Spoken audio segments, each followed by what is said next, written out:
ഞൊടിയിടയ്ക്കുള്ളിൽ ആദ്യം എണ്ണ ഒഴിച്ചു കേട്ടോ.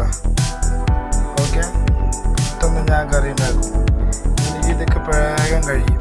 ഞാൻ ഉണ്ടാക്കുന്ന കറി ബിരിയാണി മസാലയുടെ ടേസ്റ്റിലാണ് ഉണ്ടാക്കുന്നത്. അപ്പോൾ പട്ട ഗ്രാമ്പ് ഏലക്കായിട്ട് ഓക്കെ. അതുകൊണ്ട് ഞാനെന്ത് ചെയ്തു,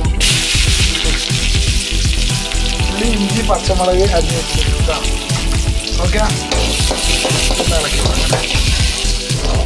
എന്നിട്ട് ഇങ്ങനെ കൂടെ ഇളക്കി കൊടുക്കുക. ഒരു ലേശം ഉപ്പിട്ട് വിട്ടോ ഞാൻ ഇതിൻ്റെ കൂടെ ഒന്ന് വഴറ്റി കിട്ടാൻ വേണ്ടിയിട്ടാണ്. ഒന്ന് ഇളക്കുക. ഞാൻ ബിരിയാണി മസാല ഒരുപാട് മസാല ഇട്ട് കുത്തിക്കുന്നില്ല. ബിരിയാണി മസാല പോലെ പട്ട ഗ്രാമ്പ് കഴിഞ്ഞിട്ടാണ് ഞാൻ ചെയ്യുന്നത് കേട്ടോ. ഇതുകൊണ്ട് ഞാൻ വലിയ ഇടാൻ പോകണേ. ഓക്കെ, ഇളക്കാണ്. ഇതിങ്ങനെ ഇളക്കി കൊടുത്തു. ഇറക്കി കൊടുത്തൊന്ന് വഴങ്ങാൻ ശേഷം ഇതിലോട്ട് നമ്മൾ എന്ത് ചെയ്യുന്ന അറിയാം, കറിവേപ്പില ആഡ് ചെയ്തിട്ടാണ്. കറിവേപ്പില കുറച്ച് ആഡ് ചെയ്തിട്ട് അതെല്ലാം ഇളക്കി വരിക.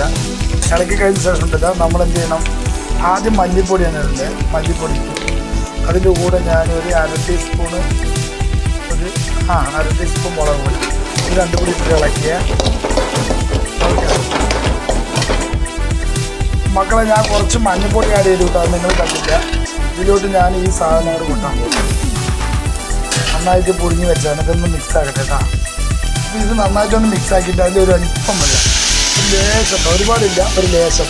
കാരണം നമ്മുടെ കിഴങ്ങൊക്കെ വെന്തത് കാരണം ഈ മസാല ഒന്ന് കൂട്ടി പിടിക്കാൻ വേണ്ടിയിട്ട് ഒരു ലേശം വെള്ളം ഒഴിക്കുന്നുണ്ട്. ഓക്കെ, പിന്നെ ഇതിൽ അല്പം ഉപ്പിടുകയാണ്. ഞാൻ ലാസ്റ്റ് ഉപ്പിടാറുള്ളൂ കേട്ടോ. എപ്പോഴും എന്താണെന്നറിയാം, അയോഡിനോട് വേഗം പൂന്ന് കണ്ട് ഉപ്പിടുകയാണ്. എന്നിട്ടൊന്ന് നന്നായിട്ടൊന്ന് ഇളക്കി കൊടുക്കട്ടെ. സെക്കൻഡ് കേട്ടോ. അപ്പോഴേക്കും ഇവിടെ കറണ്ട് പോയിട്ടോ. ഇളക്കി കൊടുക്കട്ടെ. കറണ്ട് പോയി. അപ്പം മക്കളെ, എൻ്റെ ഞൊടിയിടയ്ക്കുള്ളിൽ ആവി പറക്കുന്ന കോളിഫ്ലവർ ഉരുളക്കിഴങ്ങ് മസാലക്കറി റെഡി ആയിട്ടുണ്ട്. നല്ല ഡ്രൈ ആയിട്ടാണ് ഉണ്ടാക്കിയിരിക്കുന്നത്. നല്ല ആവി വരുന്നത്. അപ്പോൾ ഞാൻ എത്ര പെട്ടെന്ന് കറി ഉണ്ടാക്കി എനിക്ക്